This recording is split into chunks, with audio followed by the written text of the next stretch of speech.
fitnah yang dilontarkan sekelompok orang. Setelah Rasulullah SAW wafat, seharusnya yang menjadi khalifah adalah Ali bin Abi Thalib tanpa harus mendapatkan rintangan siapapun.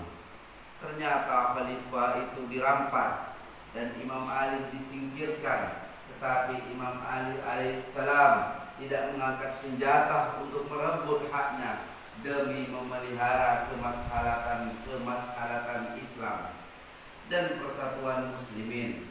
Setelah memberikan penjelasan sebagaimana arahan Rasulullah SAW soal kepemimpinan kepada umat, melihat keadaan yang terjadi dan mempertimbangkan kemaslahatan Islam, Imam Ali alaihissalam tidak lagi membicarakan soal kekhalifahan dan tidak mau menerima saran Abu Sufyan untuk melakukan pemberontakan. Pertama, karena Imam Ali alaihissalam tidak percaya kepada Abu Sufyan dan melihat kondisi yang tidak memungkinkan. Selain itu, orang-orang yang menyatakan diri akan mendukung itu ternyata tidak pernah datang memenuhi ajakan Imam Ali alaihissalam. Sebagian malah menyangka bahwa Imam Ali alaihissalam memang ingin menjauhkan diri dari masyarakat, yaitu tidak ingin melibatkan diri dalam hiruk-pikuk politik. Sementara kita memahami Imam Ali alaihissalam mengetahui secara mendalam apa yang sebenarnya terjadi di tengah-tengah umatnya. Ia selalu membuka pintu untuk memberikan bimbingan dan petunjuk kepada umat. Ala Nabi wa ali salawat. Allahumma shalli ala Muhammad wa ali Muhammad. Dan ingin sekali menyelamatkan mereka dari hal-hal yang merusak pemerintahan.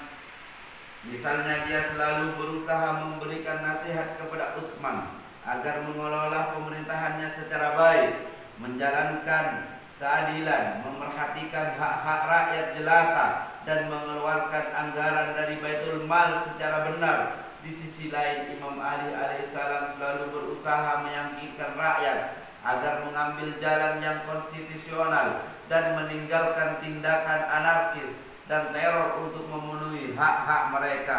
Tapi sayangnya, rakyat sama sekali tidak mengubris nasihat-nasihat dari sosok yang menjadi pintu ilmu Rasulullah SAW.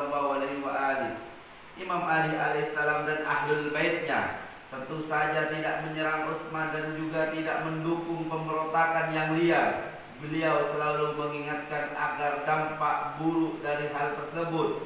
Menurut Imam Ali alaihissalam, tindakan pemberontakan seperti itu adalah bid'ah yang dibiarkan akan mengancam stabilitas pemerintahan Islam yang pada akhirnya akan menyeranai tindakan anarkis. Akhirnya sejarah mencatat Utsman pun terbunuh. Masyarakat dan berhamburan datang kepada Imam Ali alaihissalam dan memaksanya agar mau menjadi khalifah. Jadi pintu kekhalifahan itu dibukakan selebar-lebarnya oleh umat yang mengenal situasi dengan baik dan selama 25 tahun mengalami kehidupan bersama. Mereka mengakui kejujuran, ilmu dan keutamaan Imam Ali alaihissalam. Dengan kata lain, bisa disimpulkan bahwa musyawarah umum yang sejati itu benar-benar terjadi ketika umat akhirnya meminta Imam Ali alaihissalam untuk menjadi khalifah. Jika demikian, lantas apa yang harus dilakukan oleh Imam Ali alaihissalam? Ia mesti memperbaiki kembali pemerintahan yang sudah dirusak selama 25 tahun itu dan membangun kembali pemerintahan Islam yang hakiki dengan bantuan rakyat, khususnya sahabat-sahabat lama dan para sahabat Rasulullah SAW yang lainnya yang mau mentaatinya. Namun apa yang terjadi? Sekelompok orang yang ambisius malah meniupkan angin fitnah terhadap Imam Ali alaihissalam dan menyusun pemberontakan. Fitnah dari kelompok orang politik. Rakyat sebenarnya sangat haus akan keadilan dan mereka meyakini bahwa Amirul Mukminin Ali alaihissalam adalah satu-satunya orang yang paling layak bisa menegakkan pemerintahan dan berkeadilan. mengingat beliau memiliki ilmu sangat luas, jujur asih terhadap rakyat, tegas dan berani dalam menegakkan keadilan. Namun beberapa kelompok politik perusak baik dan berani dalam menegakkan keadilan. Namun beberapa kelompok politik perusak baik haus harta dan kekuasaan, yang bodoh yang selama ini telah menikmati keenakan duniawi selama 25 tahun itu ingin menutup pintu keadilan. Kelompok Nakitsin, Haris Hitin dan Marikin bukanlah kelompok-kelompok yang muncul secara alamiah dan bukan pula lahir dari aspirasi yang rakus terhadap kekuasaan.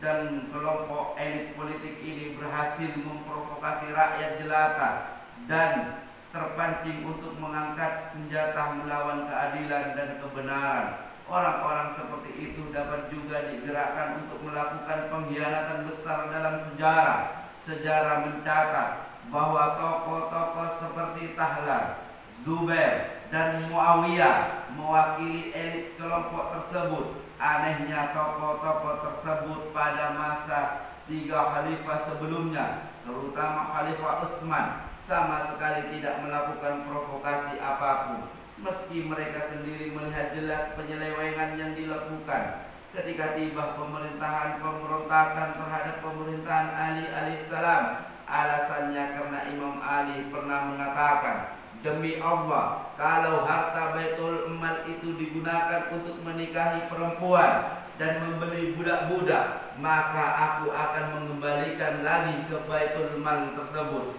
Imam Ali alaihissalam dengan tegas dan jelas menyindir mereka dalam khutbahnya. Tokoh-tokoh tersebut memang berambisi untuk mendapatkan kedudukan yang tinggi. Juga mereka lebih suka mengikuti hawa nafsu yang akar dari keduanya adalah cinta dunia. Sekian, terima kasih. Khairul kalam. Assalamualaikum warahmatullahi wabarakatuh. Waalaikumsalam warahmatullahi wabarakatuh.